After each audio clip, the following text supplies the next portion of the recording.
जगन्नाथाय। नमस्तेस्तु महामाये श्रीपीठे सुरपूजिते शंखचक्र गदाहस्ते महालक्ष्मी नमस्तुते। जय जगन्नाथ दर्शक बंधु, आपण मैंने जानते कि जगन्नाथंकर एक अद्भुत लीला विषय जोठारे माता लक्ष्मी प्रभु श्री जगन्नाथंक उपरे अभिमान करिसेंती, जो लीला को हेरा पंचमी कहुए। हेरा पंचमी संबंध में डिटेल्स जानापी भिडियोटी को शेष पर्यंत देखूँ। समस्त स्त्रीर अधिकारी माँ महालक्ष्मी संपूर्ण 10 विध गुण यथा सुख, समृद्धि, शांति, सौंदर्य, विभव, प्रतिष्ठा एवं आनंदर अधिद्रष्टि देवी अटंती।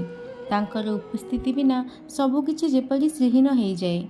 लक्ष्मीपति महाप्रभु श्री जगन्नाथंकर नाम प्रथम श्री रही, तेणु से श्री जगन्नाथ से श्री श्रीक्षेत्र होइछि अन्य क्षेत्र। सुंदर भावे समग्र सृष्टि को जी पालन और श्रृंखला सह समन्वित कर चली आसी से माँ आज अभिमान करिसेंती, कारण महाप्रभु तांको छाड़ी निज बड़ भाई और भौणी सह चली जाइछंती रथयात्रा रथरे बसी गुंडीचा माँ पाखकू। तेणु अभिमानिनी माँ लक्ष्मी 5 दिन धरी अपेक्षा करिबा परे महाप्रभु कथा दे जाइतिले ता परदिन फेरी आसिबे। मात्र आषाढ़ मास शुक्लपक्ष द्वितीय तिथि जाइछंती जे फेरी नाहांती श्रीमंदिर को। श्रीमंदिर हेछि भक्त शून्य।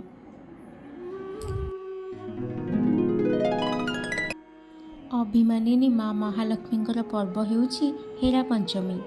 माँ विमलांक परामर्श क्रमे महालक्ष्मी श्री गुंडीचार 5व दिन में गुंडीचा मंदिर को यात्रा करथिले और जगन्नाथों को खोजबारे लगिथिले, जहाँ हेरा पंचमी नाम रे सुप्रसिद्ध। हेरा माने खोजिबा बा अन्वेषण करिबा। जितेबेले महालक्ष्मी कालिया ठाकुर को रथरे न पाती से गुंडीचा मंदिर भितर को प्रवेश करती। ठीक से समय रे प्रभु जगन्नाथ निज भाई भौणी सह खाइबा पाई बसी थांती एवं सेथिपाई पहड़ पड़ जाए एवं मंदिर द्वार बंद हो जाए।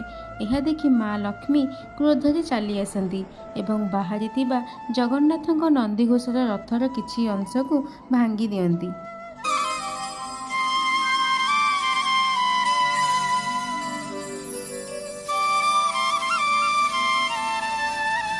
तत्सहित राग अभिमान रे अन्य एक मार्ग दे श्रीमंदिर को फेरी आसती।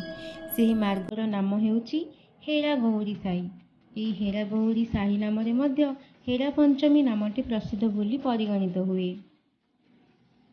माँ महालक्ष्मी और श्री जगन्नाथंकर यही भव्य लीला देखिबा पाई समस्ते चाहि रही थांती और यार शेष पर्व हुए नीलाद्रि विजे दिन, जेतेबेले नंदीघोष रथरू ओह्लाई महाप्रभु पहंडी विजे करी श्रीमंदिर सिंहद्वार रे पहुंची थांती।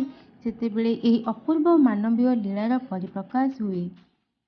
तेबे आपण मानकु हेरा पंचमी यह अध्याय केमिति लागिला कमेंट करंतु। जदि भिडियोटी भल लागिछि then like, share and channel को सब्सक्राइब कर दियंतु। पुणी आसीबी जगन्नाथंकर आउ एक सुंदर कहानी नहीं।